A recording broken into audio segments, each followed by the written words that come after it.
Yes, guys. This is Tox live from London, boxing with the Mandem. This is just a commentary on boxing analysts. So we are on the YouTube boxing channel, the YouTube boxing community. I listen to a lot of YouTubers' videos, and I usually get great analyst opinions and you know the way people look at fighters and the way they judge fighters and the way they make the predictions off the YouTube community. I like to give a big clap to everyone in the YouTube community, even the ones I don't agree with, the ones I think are idiots. Because the people they're paying, the professionals, they're donkeys. Please, people, tell me about Teddy Atlas.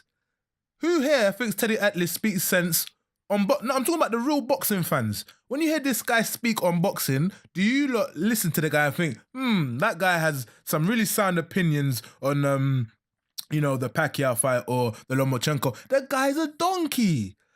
This guy is all there talking about, oh, we're firemen, we live in fire. When he was in Bradley's corner, and I thought that was just him trying to gas up Bradley, not knowing that this dude literally is going to do the same thing as a commentator. My goodness. In the Lomachenko v. Maraga fight, this guy was talking like Lomachenko was a god. He literally was like 2 spaces away from calling him Messiah, my savior. The guy was like, Lomachenko likes to climb around, but when he climbs around, he's never out of position. What? Lomachenko is so good with his feet. I mean, dude, can you not just tell us what's happening? Give us, they call it color commentating. So what they mean by color commentating is that your commentating should be so good, yeah, that it paints pictures, aka colors. So if I can't see the fight and I just listen to what you're saying, I know what the frick's going on. I'm telling you, this guy is there talking about metaphors and poetry. He's not talking about the fight. Lomachenko is so elusive. Everything he does is so spectacular, so special. And this donkey will be the first to tell you that GG is not top 10. You're a donkey. You're a shill. The problem with boxing is that boxing is very competitive in the ring, but it's competitive in terms of who shows the boxing. So Top Rank will have wars with Al Heyman's Showtime. I mean PBC and Showtime. And then you'll have these 2 boxing channels and entities fighting over the product. And what happens is the ones that don't get the right fighter, they diss the other fighter. Does that make sense? So for example, GG is with what's the other one? So you've got Showtime and you've got Showtime and HBO. GG's with HBO. This falls with Showtime. So Showtime will diss GG because GG's not being shown on their network. Do you get it? Or for example, HBO will have Crawford, but they'll fail to mention Showtime's Errol Spence. You know, and sometimes you get guys like Max Kellerman who are honest, and they'll go up to someone like Crawford and be like, hey, Crawford, what are you saying about Errol Spence? He's the big boy on that network. Whereas you get someone like Teddy Atlas, who's playing the corporate side, and he's acting like whatever HBO have on their side is an inferior product. No, it's not, you deluded man. We want to see everyone box. We don't care what your network rivalries are. We just want to see fighters fight. But the problem with someone like Kim is he overgasses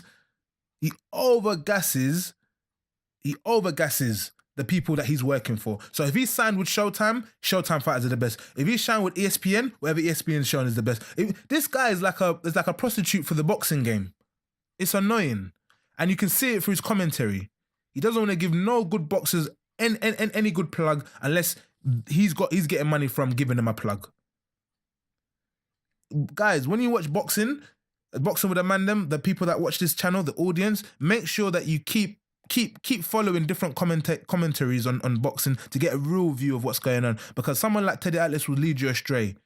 Remember, Teddy Atlas is the same guy who before working for Pacquiao and team was saying Pacquiao was on steroids. The minute now he's got a job as a commentator, all of a sudden, oh, Pacquiao's angles are so great. Jeff Horn's really struggling. And then when your stupid ass, through your dumb ass commentary, sees that Jeff Horn lost and you look dumb for it, oh, it's a robbery. And no class at all. You go up to Jeff Horn after he wins and say to him, I think you lost that fight. That was a robbery. Oh, Australia, you're in Australia. That's why you lost. It's disgusting. Guys, watch out for the false prophets like Teddy Atlas. He's a suspect. The guy has no morals, no stipulations in relation to whoever he works for. He's a cheerleader for who he works for. He has no real opinion. This is the same guy who shat all over the AJ and Vadim Klitschko fight. Disgusting.